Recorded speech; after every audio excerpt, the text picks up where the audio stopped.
This video is not an attack on Uganda or any Ugandan community.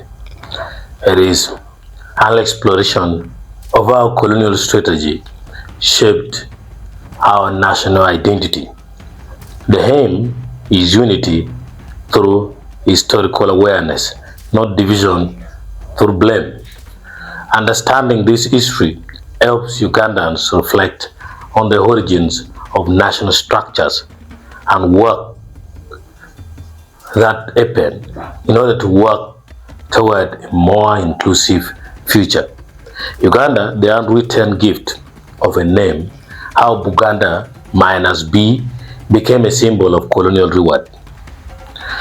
When the British carved modern Uganda out of several ancient kingdoms and chiefdoms, they also crafted more than borders. They crafted meanings. Among these lies a subtle but powerful story hidden within the country's name itself.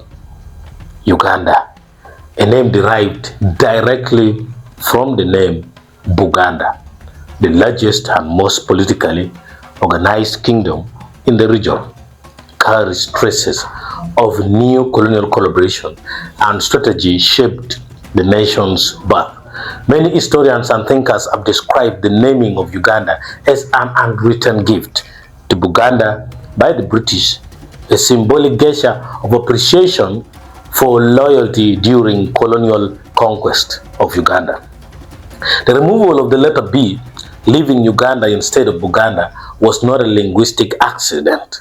It was a reflection of the colonial logic that rewarded cooperation and punished resistance. But this interpretation is not meant to divide Ugandans or to stir resentment against Buganda. Rather, it exposes how colonial rule manipulated African identities for political convenience, creating a legacy that still influences national unity today, leaving behind divide and rule. The first thing is the historical context. The kingdom that welcomed the empire. When British explorers and missionaries arrived in the late 19th century, they found in Buganda a centralized and well-organized kingdom with a sophisticated administration, standing army, and clear leadership, a structure under the Kabaka. Unlike the fragmented kingdoms elsewhere, Buganda offered a ready-made political system the British could easily walk through. During the wars of conquest that followed, Buganda allied with the British against other resisting tribes, notably Banyoro under Omukama Kabalega. Buganda supplied troops, carriers, and intelligence that helped the British defeat Banyoro's resistance by 1899. In return, Buganda's chiefs received political protection, land privileges, and administrative dominance in the new protectorate of Uganda, including decision making. This collaboration culminated into Buganda Agreement of 1900, which granted Buganda semi-autonomous status within the protectorate. Britain effectively ruled Uganda through Buganda, a classic divide and rule arrangement that turned one African kingdom into the intermediary of colonial power. Now, the birth of Uganda, language, symbolism, and the power of the name Uganda. Early British administrators like Captain Frederick Lugard and Sir Harry Johnston used Uganda as a simplified way of referring to protectorate government from Buganda's capital, that's Mengo. To them, the whole territory was the area ruled through Buganda. The name spread through colonial documents, maps, and treaties until it officially became the name of the protectorate in 1894. I mean to say protectorate. Symbolically, this was an act of elevation and a reserve. Elevation because Buganda's name, slightly altered, was used to represent the entire nation, A reserve because the B was dropped, stripping the word of its original identity and converting it into a hidden colonial brand. So the name Uganda itself is also a colonial brand. The message was subtle but deliberate. Buganda's collaboration had become the foundation of British Uganda. In this sense, the phrase removing the B for being collaborators expresses more than irony.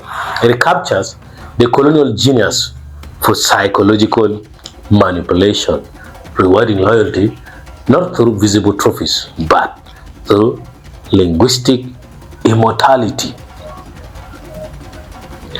A reward with a hidden cost. By turning Buganda into the model for the entire colony, Britain made it both privileged and isolated. Buganda retained internal autonomy and land ownership under the 1900 agreement. Its chiefs administered taxes, local justice, and land gaining immense power. Meanwhile, other regions like Banyoro, Acholi, Lao, and Iteso were incorporated under Buganda's administrative shadow, breeding silent resentment. See how they set Uganda up and Buganda up? Thus, the name Uganda became both a reward for Buganda and a wedge between Ugandans. Buganda was seen by others as the colonial favorite, while within Buganda, some leaders saw themselves as protectors of a special status. However, it is crucial to emphasize that ordinary Baganda were not the architects of this colonial policy. The partnership was negotiated between the British Crown and a small allied chiefs and missionaries, so the entire Buganda cannot take the blame. The majority of Baganda, like other Ugandans, lived under the same colonial exploitation, taxation, and land alienation. Therefore, analyzing this historical pattern is not an attack on Buganda, but on a colonial structures that pitted African communities against each other. Let's take a look at the psychological power of a name. Colonial authorities were masters of symbolism. They understood that control over names meant control over narratives. By naming the entire protectorate after Buganda, they established a psychological hierarchy. The colonial capital at Mengo symbolized authority, and all other regions revolved around it.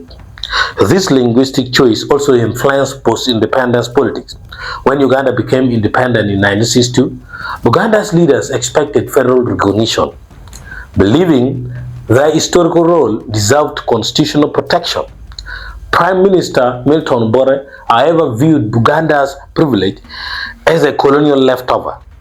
His 1966 attack on the Kabaka's palace and abolition of kingdoms were attempts to dismantle that hierarchy. The same hierarchy rooted in the name Uganda. I'm not justifying that attack. It was bad. Thus, what began as a colonial compliment eventually turned into a national crisis of identity. There is the colonial intent and African consequence. The British were deliberate in their manipulations. By naming the protectorate Uganda, they ensured that Buganda remained symbolically central, making it easier to govern through existing structures. Other regions remained politically peripheral, divided by geography and jealousy. Post-independence leadership would struggle with balance and legitimacy, keeping Uganda fragile and dependent. That's why Museveni's regime is set to fail by the British. And even people who will come after Museveni, if they don't change it, it will still fail. This was the essence of new colonialism design, a system in which the British withdrew their flag but left behind deep psychological and structural divides. Beyond blame, let's learn lessons from a united Uganda.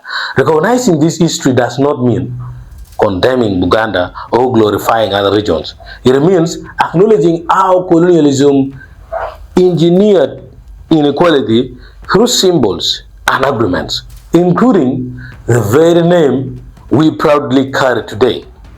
Buganda's people, like all Ugandans, suffered under foreign rule. The few who collaborated did so within the limits of survival and political calculations.